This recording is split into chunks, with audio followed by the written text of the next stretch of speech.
सुबह की ताजी ठंडी हवा में अर्जुन और सुनैना बरामदे में बैठे चाय की चुस्कियां ले रहे थे।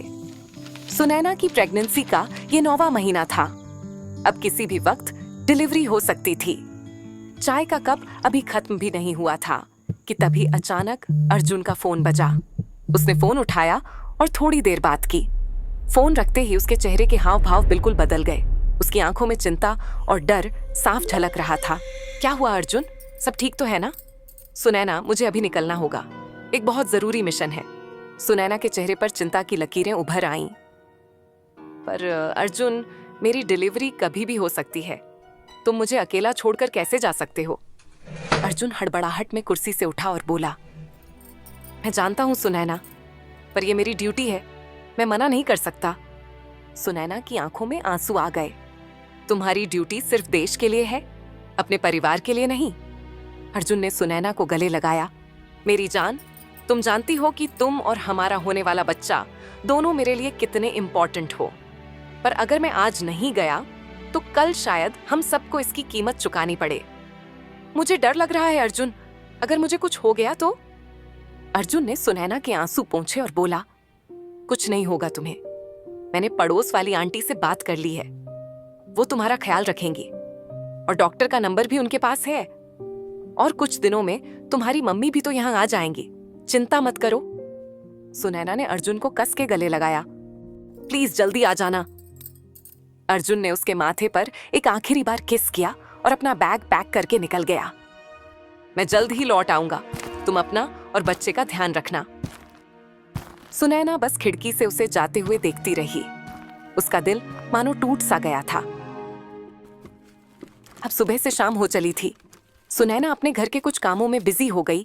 तभी अचानक उसे तेज दर्द महसूस हुआ। उसने तुरंत आंटी को फोन किया। आंटी, मुझे लगता है टाइम आ गया है, प्लीज जल्दी आ जाइए। आंटी तुरंत सुनैना के घर पहुंची। उन्होंने एम्बुलेंस को फोन किया और जल्द ही सुनैना को हॉस्पिटल ले जाया गया। डॉक्टर ने चेक किया और कहा, हाँ, आपको लेबर पेन हो रहा है, थोड़ी देर में डिलीवरी हो जाएगी। क्या मैं अपने हस्बैंड को फोन कर सकती हूँ? हाँ बिल्कुल, आप फोन कर लीजिए। सुनैना ने अर्जुन को फोन लगाया, पर फोन नहीं लगा। वो बार बार कोशिश करती रही, पर अर्जुन का फोन बंद था। उधर अर्जुन अपने मिशन पर था, जिसकी वजह से उसका फोन बंद था और उसे कोई अंदाजा नहीं था कि सुनैना को आज ही हॉस्पिटल ले जाना पड़ेगा और वो उसे इतनी बेताबी से फोन कर रही होगी। सुनैना को बहुत दर्द हो रहा था। वो चीख रही थी, अर्जुन कहाँ हो तुम? मुझे तुम्हारी जरूरत है। पुश करो सुनैना, बस थोड़ी देर और। सुनैना ने पूरी ताकत लगा दी और कुछ ही देर में एक नन्हे बच्चे की रोने की आवाज पूरे कमरे में गूंज उठी। बधाई हो सुनैना, आपको बेटा हुआ है। सुनैना की आंखों में खुशी के आंसू थे।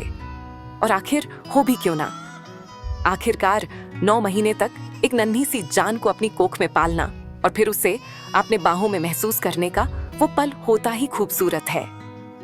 सुनैना ने अपने बच्चे को बड़े प्यार से गोद में उठाया और पुचकारते हुए बोली, मेरा प्यारा बच्चा, काश तुम्हें अपनी बाहों में महसूस करने अर्जुन भी यहाँ होता। उधर अर्जुन अपने मिशन पर था। उसे कुछ पता नहीं था कि वो अब पिता बन चुका है।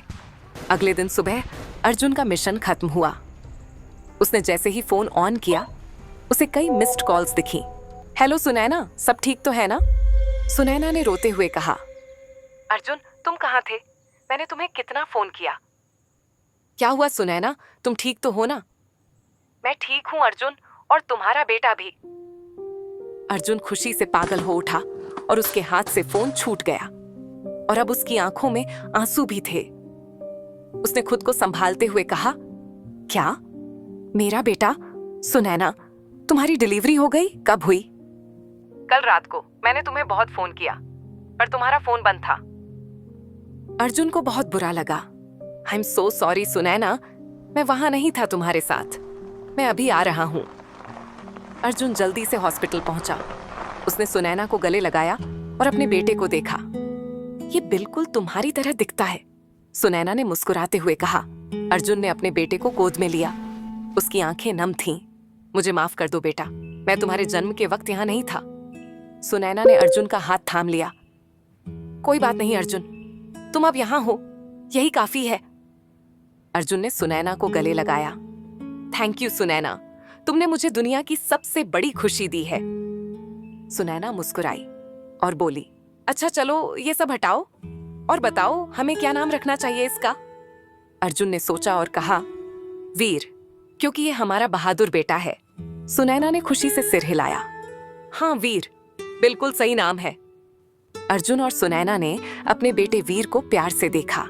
उन्हें लगा जैसे उनकी जिंदगी अब पूरी हो गई है। सुनैना ने अपने पति अर्जुन के होंठों पर अपने होंठ रखे।